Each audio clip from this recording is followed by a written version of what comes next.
Imaginemos por un momento la construcción de un puente colgante gigantesco.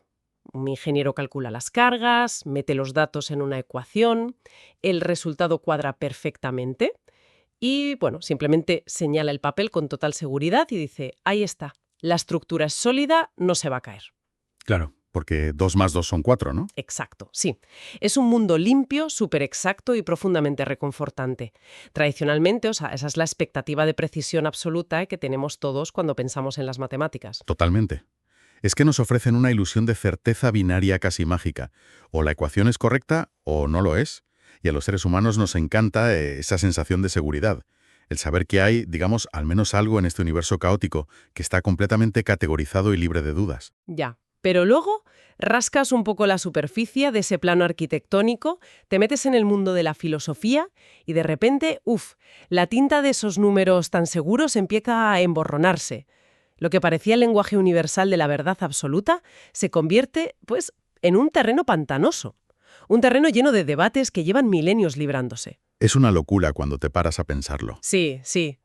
Vale, vamos a desgranar esto. Hoy vamos a hacer una inmersión súper profunda, casi como la guía de estudio definitiva para quienes nos escuchan y necesitan dominar este temario. Vamos a destripar los cimientos de la realidad analizando una obra monumental de Stuart Shapiro sobre la filosofía de las matemáticas. Un libro fundamental, desde luego. Vamos a explorar las posturas sobre si los números existen realmente, cómo podemos llegar a conocerlos y, en el fondo, qué significan, explicando cada detalle para que no quede ninguna duda. Me parece perfecto.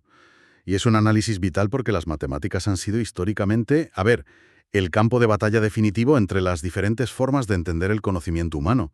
O sea, si no podemos estar seguros de qué es un triste número 3, pues ¿de qué podemos estar seguros en el resto de la ciencia? Ya, buena pregunta. Y para estructurar esto bien, como si fuera para un examen, hay que entender que todo el debate filosófico se divide en tres grandes dimensiones. Vamos a diseccionar la primera, la dimensión ontológica. Que es pura metafísica, básicamente. Exacto. La pregunta clave aquí es ¿de qué trata la matemática? O sea, ¿tienen los números o los conjuntos una existencia real por sí mismos en el universo? Luego pasamos a la segunda, que es la dimensión epistemológica. El gran dolor de cabeza. Y aquí es donde vemos un contraste metodológico brutal con el resto de las ciencias, ¿verdad? Sí, un contraste gigante. Porque, fíjate, las ciencias naturales como la biología o la física son contingentes y se basan en la observación. Es decir, las leyes de la física podrían haber sido de otra manera, y solo las conocemos experimentando con el mundo.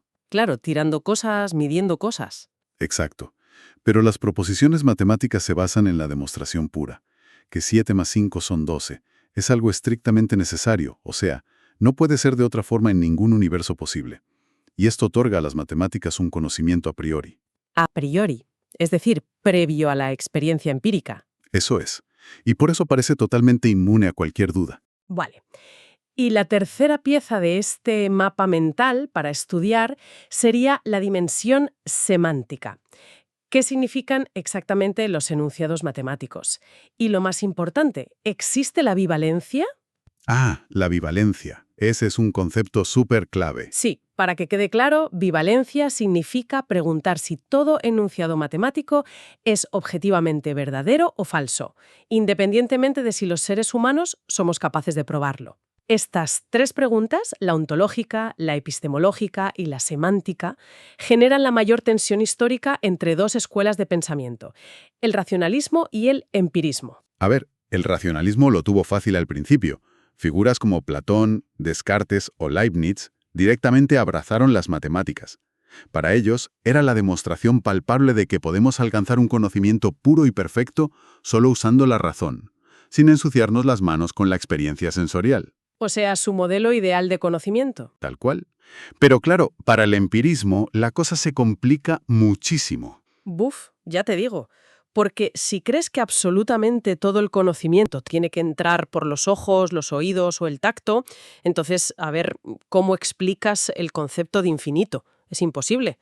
Yo siempre digo que las matemáticas son como el conejillo de Indias de la filosofía. Si tu teoría del conocimiento no puede explicar cómo sabemos que 7 más 5 es 12, tu teoría fracasa. Y vaya si han sufrido intentando acomodar a ese conejilla de Indias.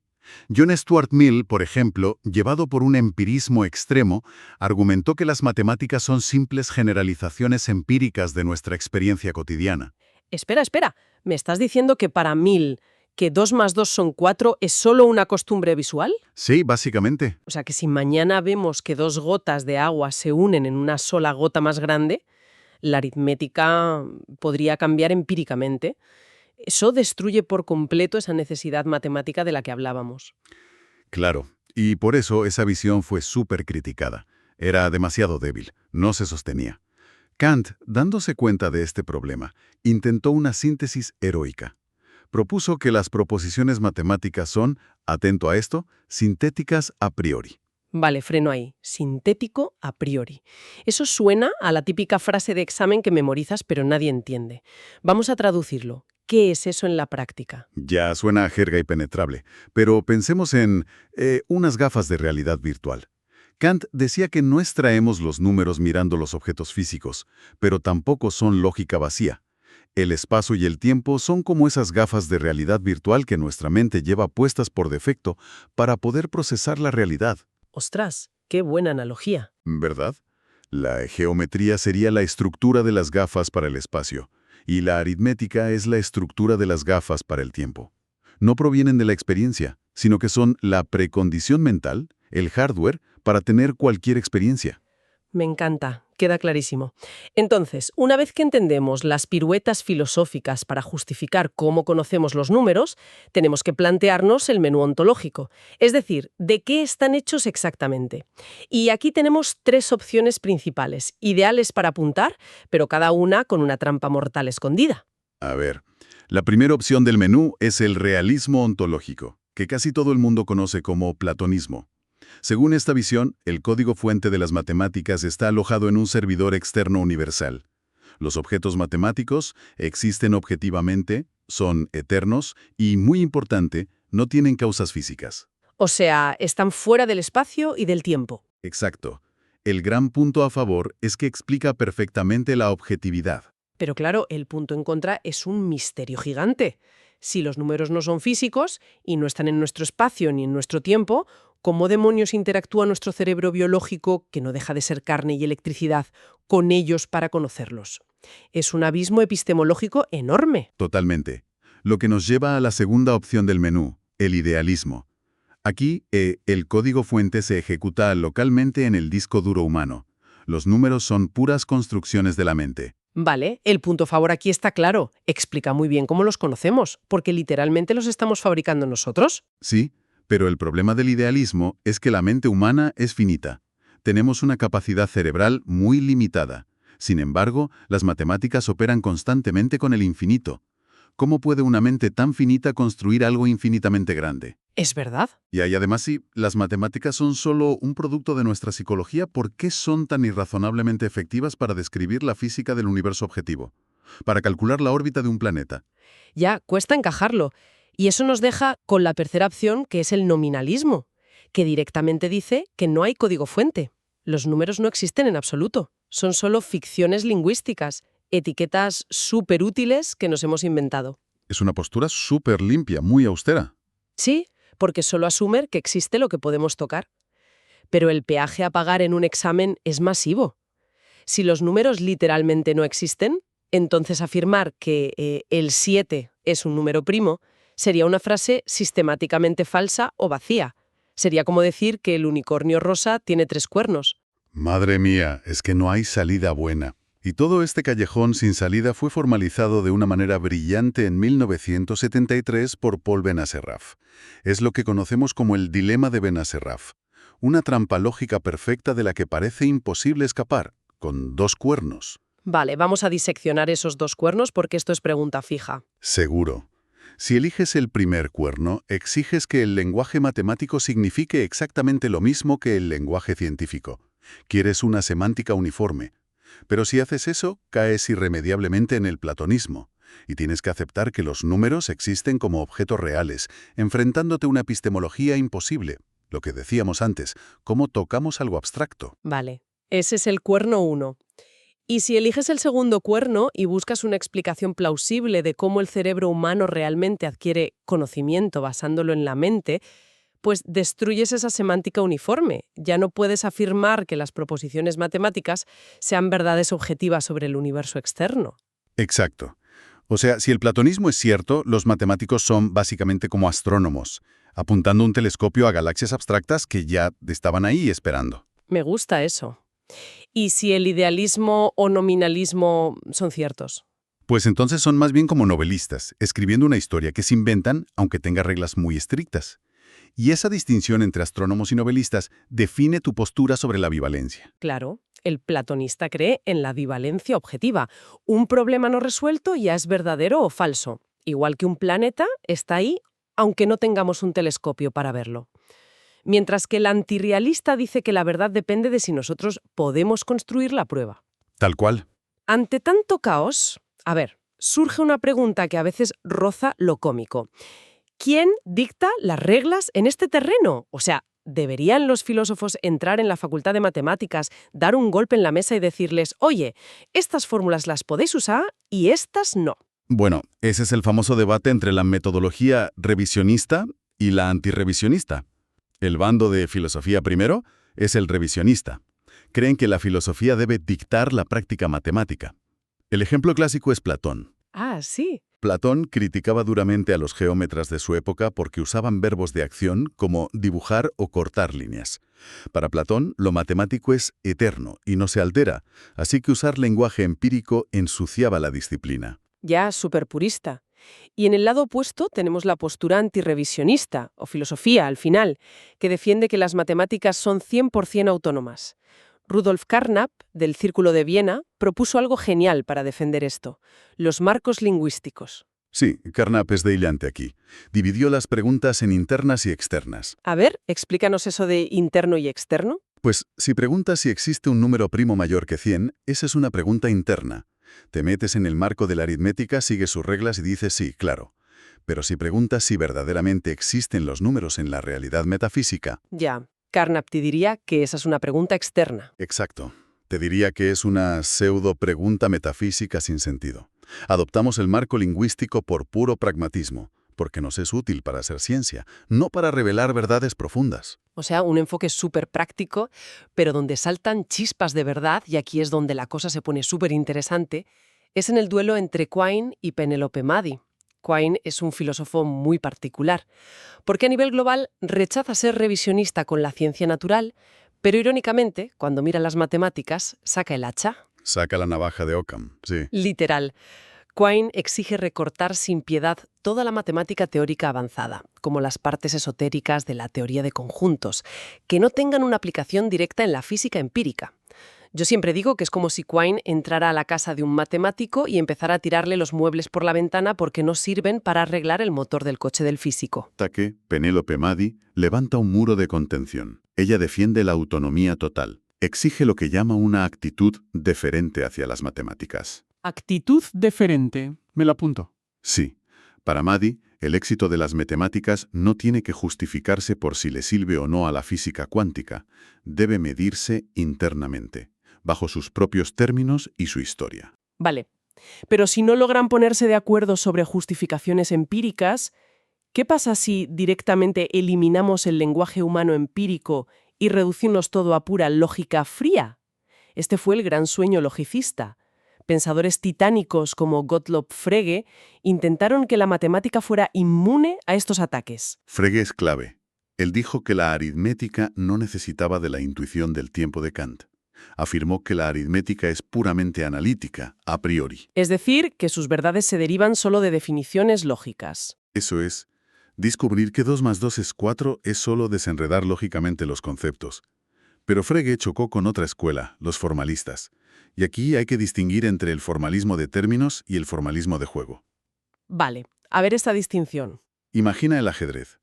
Para los defensores del formalismo de juego, la matemática es exactamente igual que mover piezas de ajedrez. Manipulas símbolos sin ningún significado. Un 8 es como un peón, un signo de suma es un movimiento permitido y punto. Ya, pero Frege criticó esto de manera fulminante, ¿no? Habló del vacío entre las ciencias. Les preguntó a los formalistas que si las matemáticas son solo un juego de símbolos vacíos, ¿por qué demonios ese juego se aplica perfectamente a la termodinámica y el ajedrez no? Exactamente. El ajedrez No se aplica a la física porque carece de pensamientos objetivos. Las matemáticas sí tienen contenido real para Frege. Y esto desemboca en su choque brutal con David Hilbert. Madre mía, menudos pesos pesados. Para Frege, los axiomas expresan realidades previas. Pero para Hilbert, los axiomas son simples definiciones implícitas. Hilbert acuñó una máxima que cambió todo. Existencia es igual a consistencia. ¡Wow! Existencia es igual a consistencia.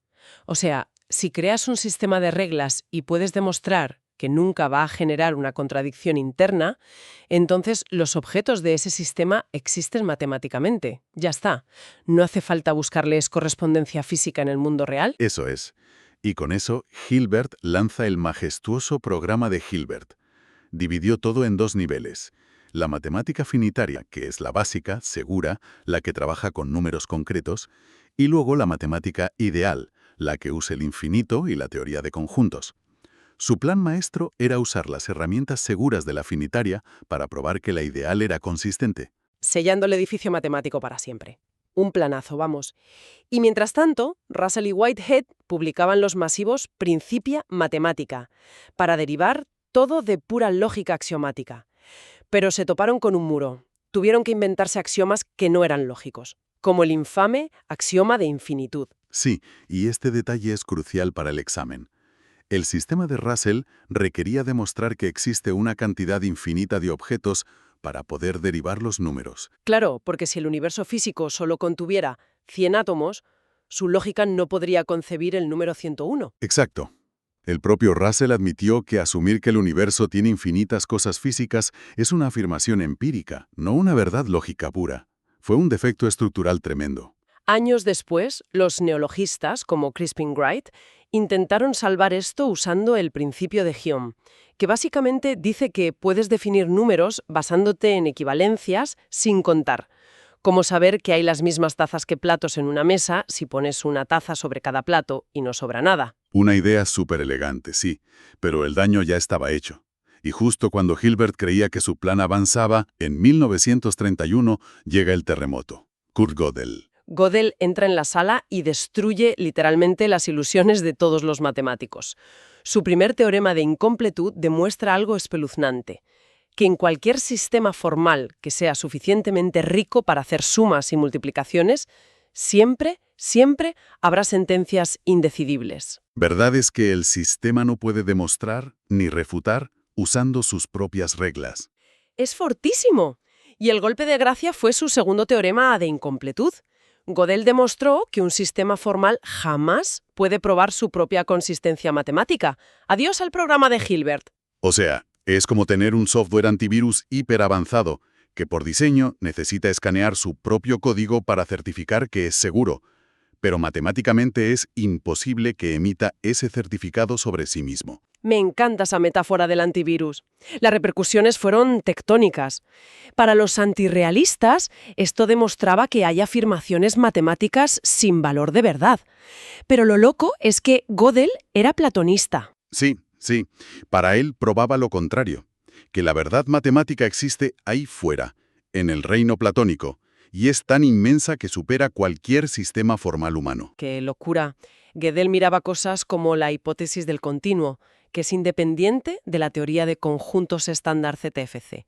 Y ante esto, Gödel proponía que la aplicabilidad de las matemáticas a la física servía como criterio probabilístico de verdad. Y el impacto va más allá. Filósofos como Lucas o Penrose usaron esto para atacar el mecanicismo, diciendo que si la mente humana puede ver verdades de Gödel, que la máquina no, entonces la mente no es un ordenador. Mientras que Haskell Curry, para salvar el formalismo, adoptó una postura pragmática, diciendo que solo estudiamos sistemas formales y asumimos la consistencia hasta que algo explote. Una forma muy práctica de seguir trabajando. Sí. La rebelión más radical, el intuicionismo. Brouwer dio un paso al frente y dijo: olvidaos del universo platónico. La verdad se construye en la mente humana, una arquitectura interna. Brouwer rechaza al infinito actual. Y esta es una distinción de examen total. A ver, aclarémosla muy bien. La matemática clásica trata al infinito como actual, como un saco que ya contiene todos los números naturales terminados.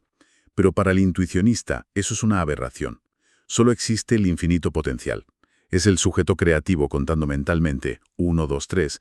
Siempre puedes añadir un paso más, pero nunca está completado. Pero dinamita las reglas lógicas. Los intuicionistas rechazan la bivalencia y el principio del tercero excluido. Dicen que no es cierto que cualquier proposición por defecto sea verdadera o falsa. Claro, rechazan la omnisciencia. Si no tienes una prueba mental paso a paso, la afirmación no es ni verdadera ni falsa. La verdad es estrictamente igual a la prueba. A ver, voy a hacer de abogado del diablo.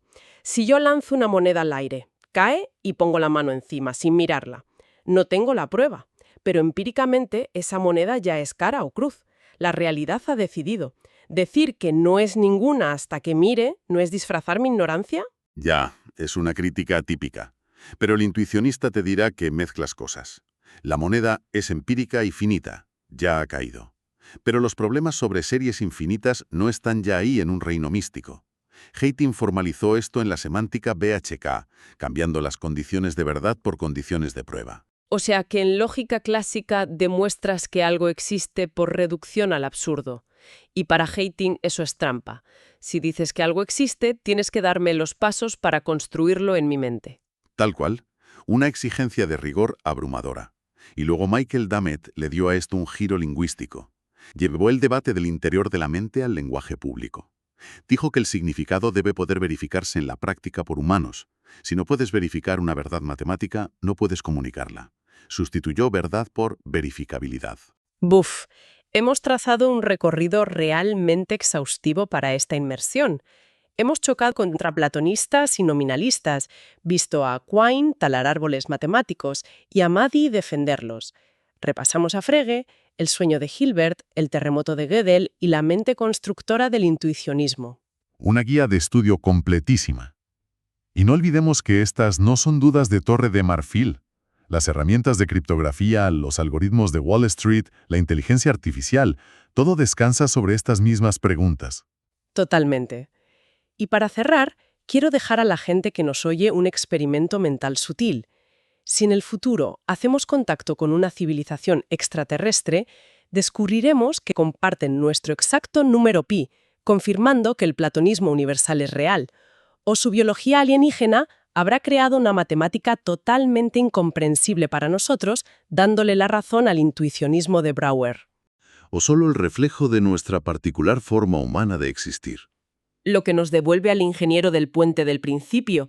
Quizás la próxima vez que veamos una ecuación o un puente supersólido, ya no veremos solo certezas inamovibles, veremos el eco de una civilización intentando descubrir si están leyendo el código fuente del universo o si en el fondo se lo están inventando mientras escriben.